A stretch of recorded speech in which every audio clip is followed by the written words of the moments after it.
Autobiographie du professeur particulier en langue. Je suis Randy, le professeur particulier en langue. J'ai 46 ans et je suis veuf. Je suis né le 14 novembre à 22h30 en plein hiver dans la petite ville des montagnes rocheuses d'environ 28 300 habitants. J'étais enfant unique pendant un temps. Puis mon frère Brian est né 18 mois plus tard. Il n'a pas été le dernier, car ensuite sont venus 6 sœurs et 4 frères, ce qui a fait un total de 12 enfants. Nous avons vécu dans une ville du nom de Bountiful jusqu'à mes 9 ou 10 ans, et ensuite nous avons déménagé pour West Bountiful, à l'ouest. À 19 ans, j'ai déménagé pour São Paulo, au Brésil. Je suis resté 23 mois et ensuite je retourné chez mes parents pour une courte période. Je dois ma famille, mais mon père et moi avons du mal à nous entendre. Il voulait que je rentre toutes les suites le soir avant Dieu et j'ai un mal de chien à lui faire entendre le son. Plus tard, je déménageai pour Salt Lake City. Un jour, j'ai vu un film magnifique entrer dans l'église et je me suis revenu après de Elliot, mon meilleur ami brésilien, pour savoir qui il était. Il ne savait rien, mais ce jour-là, j'ai su que j'avais rencontré celle qui serait ma femme plus tard, Laura. L'année suivante, nous étions mariés et un an après, notre fille Oscar était née. Il a maintenant 20 ans. Durant ces années, j'ai passé mon diplôme d'informatique aux États-Unis, au Salt Lake Community College. En 93, puis j'ai obtenu mon diplôme d'ingénieur en électricité à l'université Weber. Malheureusement, Laura est décédée des suites d'un cancer. Elle avait 42 ans. Je suis heureuse partout au Brésil et à la fin de l'année, je vais rencontrer une nouvelle femme. Nous nous sommes mariés et Moroni est né 3 ans plus tard. Notre mariage n'est cependant pas duré. J'ai commencé ma vie professionnelle et travaillé pour la société de construction de mon père. Je faisais le ménage au siège et au entrepôt après un incendie. Pendant ce temps, je manipulais les pelleteuses et autres rétrocaveuses des bulldozers et quand j'ai mon permis des camions benets et j'ai appris le métier de constructeur. Franchement, ce ne m'a pas plu. Tous ces poussières, ces bruits, ces saletés. J'ai donc décidé de changer de profession. J'avais l'occasion de travailler en la cafétéria de l'école où j'étais inscrit en échange de mon déjeuner. C'est bien parce que j'aimais vraiment beaucoup manger. J'ai donc décroché un boulot à mi-temps dans plusieurs cafetiers d'école de coin. C'était beaucoup plus propre et là avait plein de nourriture. J'ai vraiment bien mangé. À 19 ans, je suis reparti pour le Brésil et quand je suis revenu, j'ai fait des études de fumier et ensuite d'ingénierie en électricité. Quand je suis parti au Brésil, j'ai réalisé les défauts majeurs de la système éducatif, l'anglais. C'était terrible d'écouter les gens parler l'anglais, surtout ce que vous jurez qu'ils connaissaient les langues. Je pensais qu'un jour je retournerai au Brésil pour enseigner l'anglais. J'ai commencé à enseigner et j'ai réalisé les règles que font les écoles traditionnelles employer les personnes qui disent parler et enseigner la langue. Alors qu'il fait ce n'est son que la machine de faire l'argent. En fait, elle propose des programmes d'étudier sur 5 ou 8 ans, alors que c'est le même temps qu'il fait pour obtenir 2 diplômes universitaires. J'étudiais le français pendant 1 an et 3 mois, ce qui représentait environ 40 heures. Et je n'ai pas vraiment réussi à parler la langue. Mais après avoir commencé à enseigner à Action Global et après la sortie de livres en français, j'ai engagé une personne française, Philippe, mon ami, et je lui ai demandé de m'enseigner comment utiliser la méthode Excellent Global. En 4 semaines, environ 15 heures, je parlais français tout le temps dans la classe. 3 mois plus tard, j'étais dans un restaurant sur Police Avenue quand j'ai remarqué 3 Français qui parlaient entre eux. Je me suis approché et je leur ai demandé, excusez-moi, je vous ai écouté parler et comme j'étudie le français depuis 3 mois, je suis un peu curieuse. D'où êtes-vous? Ils m'ont dit de m'asseoir avec eux et là, je me suis dit, je fais partie du club. Et pendant toute la soirée, j'ai réalisé mon réveil d'enfant. Parler français à un locuteur natif François. Alors, toi, locuteur. Et en ce moment, je prends la main. Vous pouvez imaginer mon joyeux de savoir que bientôt je parlerai 10 langues étranges couramment. Je vais parler un peu de ma famille maintenant. C'est un petit compliqué. Comme je vous l'ai déjà dit, je suis l'aîné de 12 enfants et de ce fait, j'ai toujours été responsable de leur bien-être.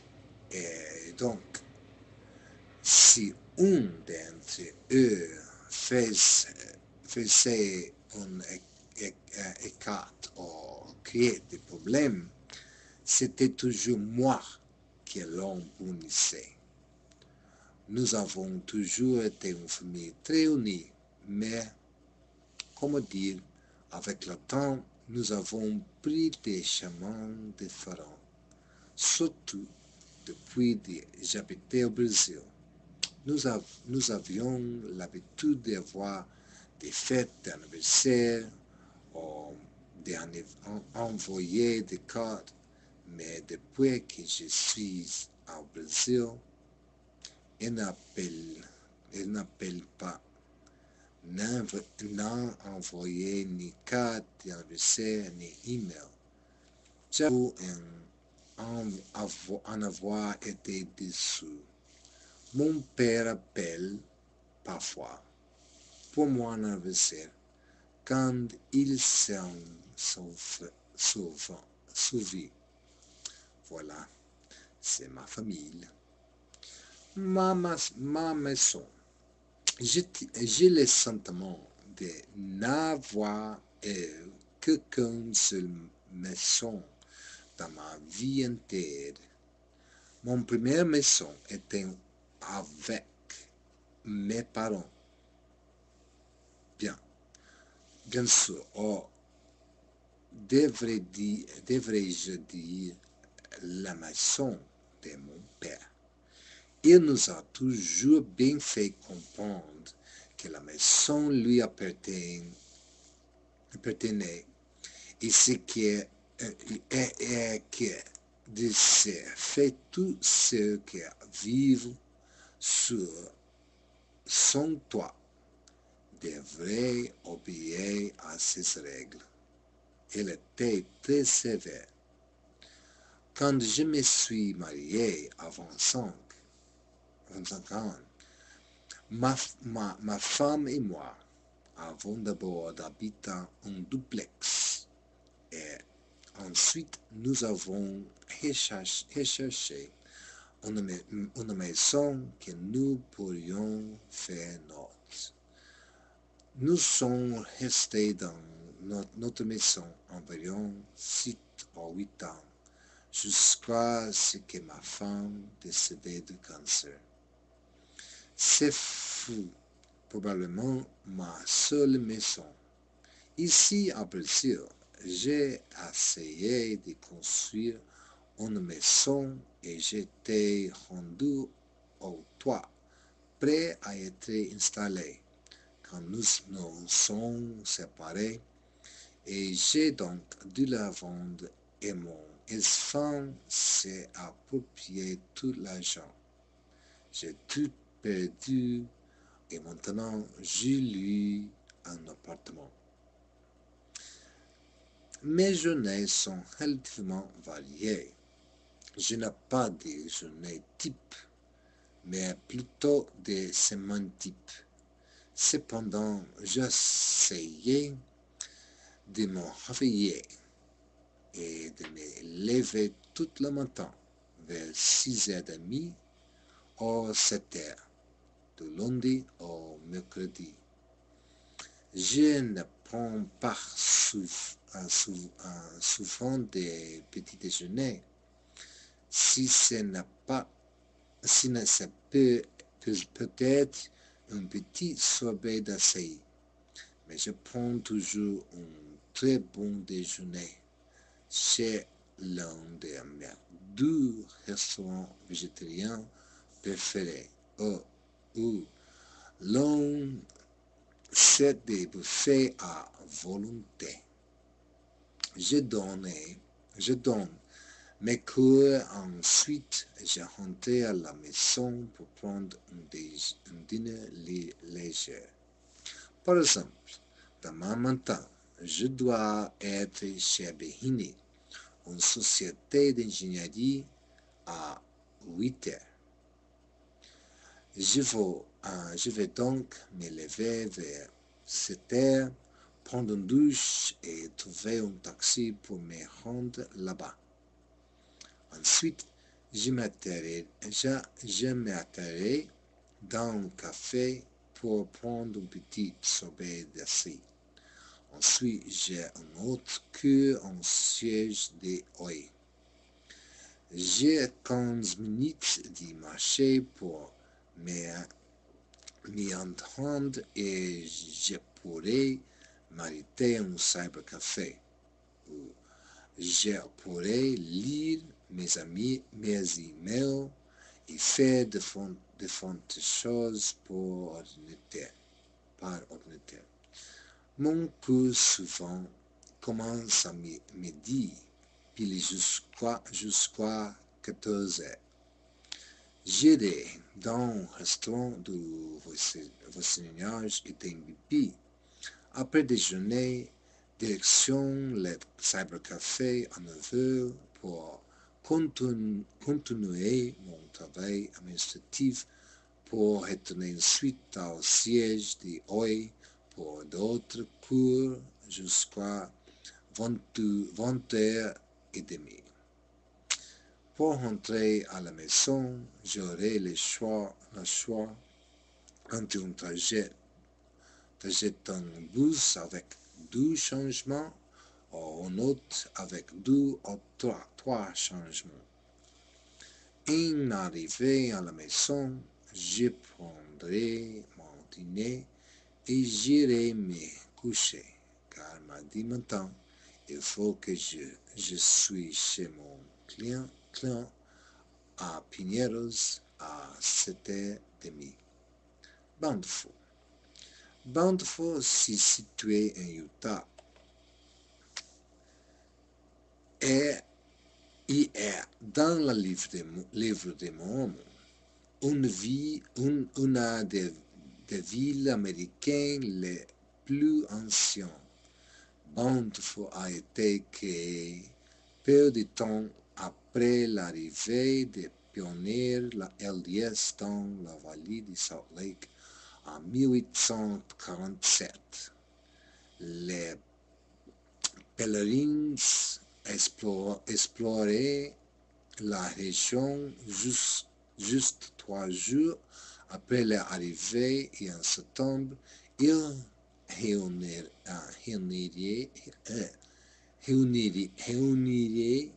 leur famille dans leur chariot et conduisaient 300 têtes de bétail dans la vallée de South Davis. D'autres familles habitaient la région et commençaient à planter des cultures l'année suivante et un total de 53 familles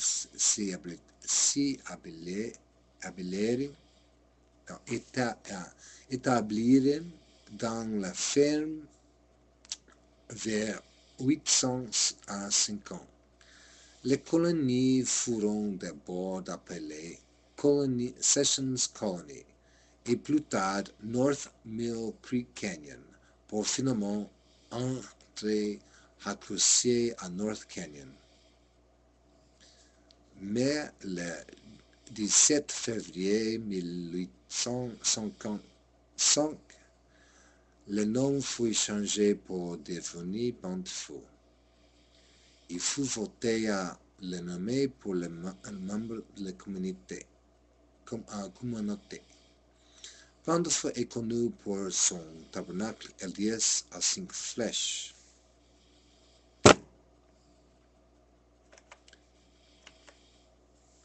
Qui reste la plus vieille chapeau encore utilisée en Utah. La saison a lieu du 12 février 1857 le 14 décembre 1892, Bountiful fut incorporé dans une région d'environ 3000 carrés, environ 39 km². C'était auparavant en 1950 une communauté tranquille de fermiers, mais c'est maintenant une communauté résidentielle de banlieue pour les gens qui vivent près de la capitale de Utah. La population a environ les 42 000 personnes. Quand j'y suis né, elle comptait environ 22 300 personnes.